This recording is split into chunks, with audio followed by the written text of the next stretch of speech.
Okay, so firstly what I would like the students to know and take in consideration when studying or when considering to study, know exactly what you want to do. Don't do something because a friend is busy doing it or your parents is forcing you to do it. Do something that you love, that you have a passion for. Don't do educate if you don't have a passion for educate. Don't do legal secretary if you don't have a passion for it, because you're going to waste your time and you're going to waste your money. And at the end of the day, you're going to cancel or you're going to have to transfer, and then you're going to have to start over the whole process over and over again. So it's time consuming for yourself and it's time wasting for yourself. So when a student normally calls us, I would advise a student, when you call in for you need assistance or you have a query that you need to ask, please present us with your student number, because we can't find a student on a surname or a name, because there's a lot of students that we have that has the same surnames, the same names, and now I look for you on your surname or your name, then I come up with another student's account.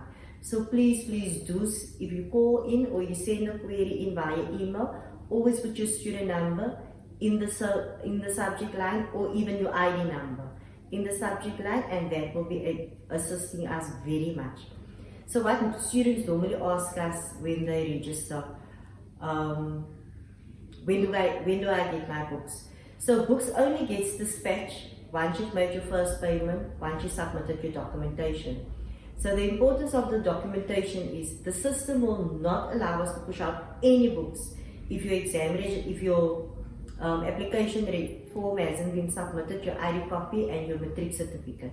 These are the documentation that is not required by the college, but this is requirements from Department of Education. Without this documentation, we won't be able to register any student for any exams. So once you've submitted your documentation and your first payment has been made, we will be able to push out your first set of study material.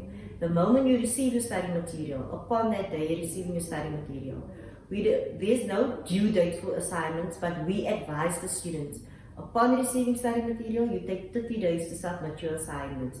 The reason for that is, there's only 2 exam sittings per year. So if you're going to take, seeing that there's no exam due or assignment due dates, you're going to take your time, you're going to miss out on 2 exam sittings, because you're not going to qualify to write any exams if you don't submit any assignments. Even if you have the internal exam or 1 assignment outstanding, we're still not going to process anything. So please ensure that all documentation is submitted on time. The moment that you receive the mailer for the exam registrations, please do communicate with the college, because at times there might be a system error. You know you've only registered now, but you will still get the email knowing that you registered last month or the month before. Now obviously you will, because you're already on the system, so the mailer is going to come through to you as well. It doesn't mean that you're going to write exam, because you first need to complete your modules in order to write exam. So students are allowed to write 4 subjects per exam sitting, depending on how many subjects the student submitted and how many subjects the student qualifies to write exams for.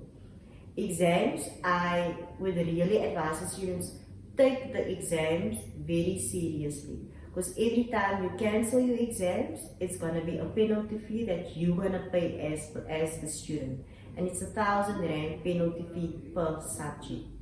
So if the college registered you, that means we won't register you if you didn't fill in your registration form. So the moment that you register for exam, be very serious when you submit your registration forms.